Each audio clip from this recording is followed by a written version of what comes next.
పల్నాడులో మళ్లీ హైటెన్షన్ మొదలైంది. వైసీపీ నేతలపై దాడికి పాల్పడుతున్నారు టీడీపీ శ్రేణులు. కర్రలతో వైసీపీ నేతల కార్లపై కూడా దాడికి దిగుతున్నారు. ఈ దాడుల్లో ఓ కారు అద్దాలు ధ్వంసమయ్యాయి. 14వ మైలు దగ్గర ఈ ఘటన చోటు చేసుకుంది. ముంపు గ్రామాల పరిశీలనకు బయలుదేరారు పెదకూరపాడు మాజీ ఎమ్మెల్యే నంబూరి శంకర్రావు. అయితే ఈ ఉద్రిక్తతల నేపథ్యంలో గుంటూరుకు వెళ్లిపోయారు నంబూరు. సో ఇటీవల కాలంలో వర్షాల కారణంగా పెద్ద ఎత్తున కొన్ని ప్రాంతాలు నీట మునిగాయి కాబట్టి ఆ ప్రాంతాల ప్రజల్ని కలిసి వారికి మనోధైర్యం నింపేందుకు వైసీపీ శ్రేణులు కొంత అక్కడికి బయలుదేరుతున్నారు. ఈ నేపథ్యంలోనే వైసీపీ శ్రేణులను అడ్డుకోవాలనే ఒక పిలుపునిచ్చింది టీడీపీ శ్రేణులు ఏకంగా కర్రలతో వైసీపీ మాజీ ఎమ్మెల్యే నంబూరి శంకర్రావు కారుపై దాడికి దిగారు. ఆ దాడిలో నంబూరి శంకర్రావు కారు అద్దాలు ధ్వంసమయ్యాయి. దీంతో ఉద్రిక్తత వాతావరణ నేపథ్యంలోనే పోలీసులు ఆయన తిరిగి గుంటూరుకు పంపించేశారు. దీనిపై మరిన్ని అప్డేట్స్ మా సీనియర్ జర్నలిస్ట్ కృష్ణమోహన్ అందిస్తారు. కృష్ణమోహన్, అసలు ఏం జరిగిందంటే వైసీపీ శ్రేణులు ప్రజాస్వామ్యంలో ఉన్నాం కాబట్టి కొన్ని ఇబ్బందులు ఎదుర్కొన్నారు. వారిని సంప్రదించేందుకు, వారిని కలిసేందుకు, వారికి ధైర్యం నింపేందుకు వెళ్తున్న నేపథ్యంలో ఎందుకు టీడీపీ అడ్డుకోవాల్సి వచ్చింది? దీన్ని కూడా రాజకీయం చేయాల్సిన అవసరం ఉందా? అదే విషయం ఇప్పుడు కొంత సమస్యాత్మకంగా మారింది మనోజ్. బేసిక్ గా ఏదైతే పల్నాడులో మొన్నటి వరకు కూడా హై టెన్షన్ నడుస్తుందో ఇప్పుడు కూడా అదే టెన్షన్ ని కొనసాగుతున్న పరిస్థితి అయితే మనం చూడాలి. ఈ టెన్షన్స్ లో ఈ రోజు 14వ మైలు దగ్గర ఎవరైతే టీడీపీ నేతలు, మాజీ ఎమ్మెల్యే నంబూరి శంకర్రావు వీళ్ళందరూ కూడా కొంతమంది నేతలు ఆ ముంపు గ్రామాల్లో పరిశీలించడానికి వెళ్లారు. అయితే అక్కడ కంప్లీట్ గా కూడా భాష్యం ప్రవీణ్ సంబంధించిన వ్యక్తులు, టీడీపీ ఎమ్మెల్యేకి సంబంధించిన వ్యక్తులు వాళ్ళ వెహికల్స్ మీద దాడి చేసిన పరిస్థితి. పోలీసులు ఒకవైపు వారిస్తున్నా కూడా అయితే టీడీపీ వాదన ఒకటే, 8 రోజులు అయిపోయింది ఇప్పటి వరకు విషయం జరిగి గ్రామాలు మునిగి ఇప్పటి వరకు మీరు ఎక్కడికి రాలేదు, పెదకూరుపాడుకు సంబంధించిన వ్యవహారంలో మీరు ఎవరు కూడా రాలేదు, ఇప్పుడు వచ్చి రాజకీయం చేయడానికి వస్తున్నారా? ఈ రాజకీయాలు మాకు అవసరం లేదు అనేది వాళ్ళ వాదన. ఆ నేపథ్యంలోనే పెద్ద ఎత్తున కూడా నంబూరి వాహనాల మీద దాడి చేశారు. కొన్ని వాహనాలను పగలగొట్టారు. పోలీసులు చూస్తా ఉన్న పరిస్థితి, అడ్డుకునే ప్రయత్నం చేసినప్పటికీ కూడా టీడీపీ శ్రేణులు ఎక్కడ ఆగకుండా వైసీపీ శ్రేణుల మీద దాడులు చేశారు. అయితే తర్వాత ఈ వ్యవహారంలో కొంత టెన్షన్ వాతావరణం ఉండేసరికి నంబూరి వెంకటేశ్వరరావు కూడా అక్కడి నుంచి బయలుదేరి గుంటూరుకు వెళ్ళిపోయారు. ఇటువంటి టెన్షన్స్ లో అక్కడ ఉండడం మంచిది కాదనుకొని ఆయన కూడా వెళ్ళారు. తర్వాత గుంటూరుకి మరి కాసేపట్లో గుంటూరుకు చేరుకునే ప్రయత్నం చేస్తున్నారు ఆయన. పోలీసులు అక్కడున్న మిగతా వాళ్ళని శాంతింపజేసే పరిస్థితి అయితే ఉంది. అయితే నిన్న వరకు మాచర్లలో జరిగిన పల్నాడు సంబంధించిన సంఘటన ప్రతిరోజు ఏదో ఒక టెన్షన్ వైసీపీ టీడీపీ జరుగుతుంది. మధ్యకాలంలో పినెల రామకృష్ణారెడ్డి అరెస్టు కావడం తర్వాత దాదాపుగా ఒక 2-3 నెలలు ప్రశాంతంగా ఉన్న తర్వాత ఇప్పుడు మళ్ళీ భాష్యం ప్రవీణ్ అండ్ వర్సెస్ నంబూరి మధ్య ఇష్యూ, పెదకూరుపాడు ఇష్యూ తేలింది. పల్నాడు జిల్లా మొత్తం కూడా హైలైట్ అయింది. పోలీసులు ఎక్కడికక్కడ పికెటింగ్స్ కూడా చేస్తున్న పరిస్థితి అయితే మనం చూస్తున్నాం. మనం అంటే టీడీపీ శ్రేణులు ఎందుకు ఇంత స్థాయిలో దాడికి దిగాల్సి వచ్చింది? వాదోపాదాలు జరిగాయా? ఇద్దరిపైన పరస్పరంగా సవాలు ప్రతిసవాళ్ళను చోటు చేసుకున్నాయి. అంటే సాధారణంగా కలిసేందుకు వస్తున్న నేపథ్యంలో టీడీపీ శ్రేణులు ఇంతగా ప్రతిఘటించడం గల కారణం ఏంటి?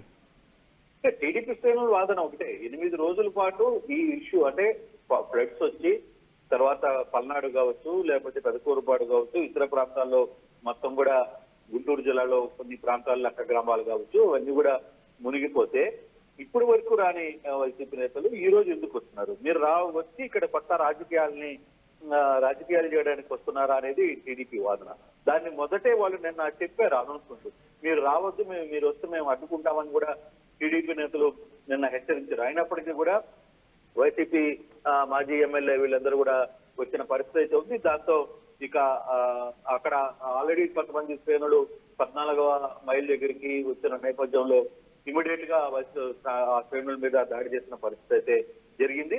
పోలీసులు ప్రస్తుతం కొంత కంట్రోల్ చేస్తున్నప్పటికీ కూడా కొంత ఉద్రిక్త వాతావరణం అయితే కొనసాగుతోంది. ప్రస్తుతం కంట్రోల్లోకి వచ్చిన వైసీపీ నేతలు కూడా అక్కడికి చేరుకునే అవకాశం ఉంది, పరస్పరంగా దాడులు జరిగే అవకాశం ఉంది కాబట్టి ప్రస్తుతం ఆ సిచ్యువేషన్ కంట్రోల్లోకి వచ్చిందా? పోలీసు ఎవరిపైన కేసులు నమోదు చేశారు? సిచ్యువేషన్ అయితే కంట్రోల్లో ఉంది. కారణం ఏంటంటే అక్కడ నంబూరి వెంకటేశ్వరరావు కూడా అక్కడి నుంచి నంబూరి సంస్థలు అక్కడి నుంచి కూడా బయలుదేరి వచ్చేసారు. సో ఆయన అక్కడి నుంచి బయలుదేరి గుంటూరుకు వచ్చేసారు కాబట్టి ఇంకా పెద్ద టెన్షన్ లేదు. అక్కడ స్థానిక కార్యకర్తలను కూడా, వైసీపీ వాళ్ళని కూడా అక్కడి నుంచి పోలీసులు కొంత సర్ది చెప్పి పంపించేసిన పరిస్థితి. కొంత టెన్షన్ వాతావరణం ఉన్నప్పటికీ కూడా అదనపు బలగాలు అక్కడ చేరుకుంటున్నాయి. అయినప్పటికీ పోలీసులు అప్రమత్తంగానే వ్యవహారాన్ని అయితే చూస్తున్నారు. ఫర్దర్ గా ఏం జరగబోతుంది ఏంటి అనేది చూడాలి. ఇది కృష్ణమోహన్, ఇక్కడ విజువల్స్ లో చూస్తుంటే కొంత పోలీసుల సమక్షంలోనే ఈ దాడులు జరుగుతున్నాయి. పోలీసులు అక్కడ నిల్చొని ఉన్నారు, వారిని అడ్డుకునే ప్రయత్నం చేస్తున్నారు దాడి చేసేవారిని. కానీ వాళ్ళు ఏమాత్రం కూడా వినకుండా వెళ్లి కర్రలతో కారుపై దాడి చేశారు. ఈ నేపథ్యంలో వాళ్ళ కళ్ళ ఎదుటే జరిగింది కాబట్టి వారిపై ఎప్పుడైనా కేసులు నమోదయ్యాయా? ఈ సంఘటన ఇప్పుడే జరిగి కూడా ఒక 10 నిమిషాలు అవుతుంది. ఈ సంఘటన విషయంలో కొంత శంకర్రావు సంయమనం పాటించారనేది మనకు అర్థమవుతున్న పరిస్థితి అయితే ఉంది. కానీ ఏదేమైనా ఇప్పుడు జరిగిన ఇన్సిడెంట్ మీద కేసులు, తర్వాత కంప్లైంట్ ఇవ్వాలి, దాని తర్వాత ఫర్దర్ గా ఆ ప్రాసెస్ ఇంకా చాలా లేట్ గా అయ్యే పరిస్థితి. కానీ ముందు ఎక్కడికక్కడ దీన్ని కంట్రోల్ చేయాలి, అక్కడ పరిస్థితిని ఉద్రిక్తలను తగ్గించే ప్రయత్నం అయితే పోలీసులు ఆ పని మీద ఉన్నారు. టీడీపీ శ్రేణులని కొంత సముదాయించే ప్రయత్నం చేస్తున్నారు. అలాగే వైసీపీ శ్రేణులను కూడా ఈ సమయంలో అనవసరంగా మీరు ఇక్కడికి వస్తే మళ్ళీ గొడవలు అవుతాయి కాబట్టి మీరు రావద్దని చెప్పి వాళ్ళు కూడా చెప్తున్నారు. చూడాలి ఇంకా తర్వాత ఫర్దర్ గా ఏ విధంగా ఈ మూవ్మెంట్ టర్న్ తీసుకుంటుంది, ఏ విధంగా ఈ వ్యవహారం ముందుకు వెళ్తుందో చూడాల్సిన పరిస్థితి అయితే ఉంది.